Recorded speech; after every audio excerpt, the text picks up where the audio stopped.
Sight unseen. Love is Blind, where couples are put to the test to be the worst cast ever of this show.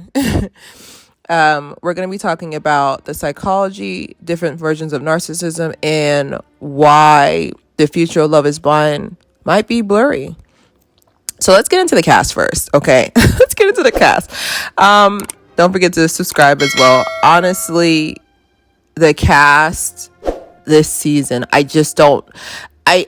didn't really feel like I was rooting for anyone. Now, I ended up rooting for SK Sakuru and Raven towards the end, but I wasn't really rooting for anyone. I just think long term, I don't know how a lot of these relationships would last because, like I said, you have to do the internal work, and a lot of people don't like doing that. And I really feel like the cast this season just felt very... I didn't feel like there was any protagonists. I feel like there was a couple of anti-heroes that I sided with, but there was no protagonist. I was like, yes, I'm going to do that. And I think the numbers show too. I don't know if this was like the record low for Love is Blind views, but it's still popular enough to get a lot of clicks. So we'll go about that later. So we're going to be talking about different versions of narcissism. Bartise, Barstool, Bulbasaur. He's an overt narcissist, someone who has an inflated sense of self, and then their method is when they talk fast and they want to be detected that they're lying. So you see how annoying that is. It's also very deceitful because they feel as though if I rush how I speak, no one can catch my deceit. All right. So overt narcissism, I'm going to do this one first because it's actually the lesser of the two. We're going to be talking about covert later on with Zinab, but I really feel like overt narcissism is the more lesser of the two. I say this because of the fact that you can at least see the narcissism coming. It's over. It's in your face. The antidote is, of course, to starve them of any attention. So someone like a Nancy is perfect feeding for him. Because the truth is that they love attaching themselves to empaths. Like Bartise has this thing where he says, oh, before you, I've never really opened myself up. I was like, because you didn't find the correct victim yet. Let's just say that. But we're going to go into covert narcissism. Now, this one to me is the scarier of the two.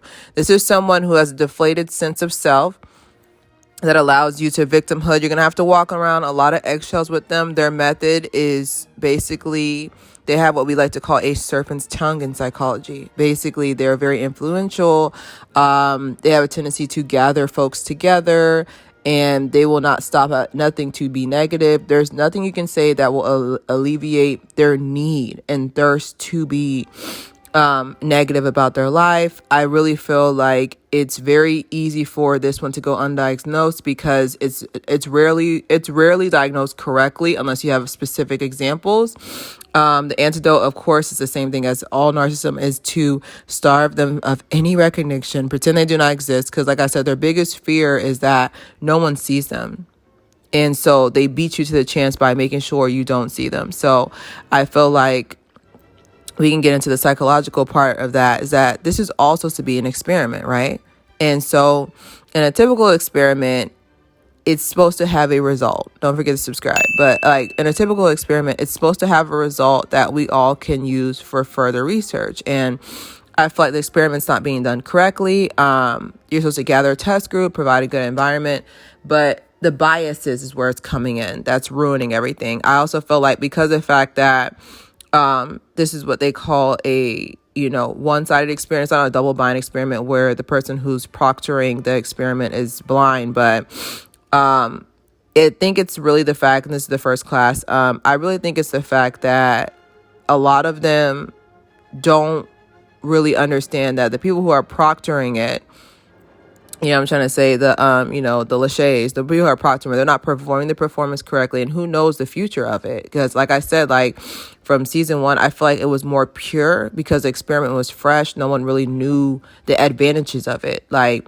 you have people coming up overnight, like people's becoming household names overnight. So I feel like that in theory ruined the whole experiment. And I feel like they are also what I like to call, they're supposed to be, the proctors of the experiment are supposed to be unbiased. They're very biased. And I feel like there's a lean more towards the women on the show, whether or not they are viable for the accusations. They will never be prosecuted because I feel at the end of the day, the person who's making the show is someone who The person who's making this show is someone who has a lot of influence over it. So even with the Bachelor and the Bachelorette's parties, you saw how the different genres was there. The graduating class of messiness, of 2021, no one in this picture is even together. Okay? The only person who has lasted through the class of 2021 are the Golden Goblets. Okay? They're still going together, still strong. But the fact that no one has lasted from this class tells me all I need to know. And it's the fact that slowly, season by season, you'll see when they have season 4, because it's a cash cow, they're going to keep making more. It's good TV. But you'll see as the seasons less and less and how the experiment becomes less, so the content of the experiment becomes less and less truthful, because like I said, there is a purity in the first time you do an experiment. Like in psychology, I still remember in psychology classes when we do an experiment for the first time compared to when we do it second time, the third time. Now it's like, okay, that pureness is gone. It's not an actual reaction. It changes because people are watching. Now, this is the graduating class of 2020, I think, of 2019 or whatever. I don't know. They're still together to this day. Now, I'm not going to say my personal opinions because, like I said, if you're going to do my personal opinions about the reunion, all the seasons together, I wouldn't mind sitting down and doing an hour of that, but you would have to request it for me. Let me know. I do work during the day. But just from a psychological standpoint, these two couples are still here because the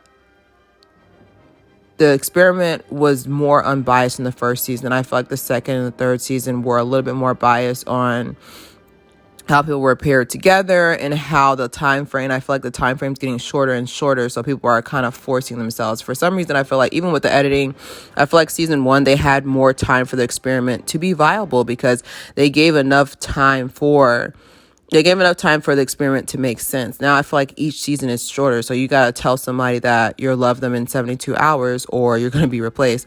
The class of 2022, these are the only 2 married couples, which, like I said, I'm not going to say my personal opinion. I'm just going to say from a scientific standpoint, there's an 80% chance that for both couples, this is mostly for fame wise. Like their follower counts have doubled, like they're in the 6 figures compared to when they first started. Because I was watching the numbers too. I think for all the 4 people in the picture, like their followers weren't even like 10,000 and now they're like 300,000, 400,000.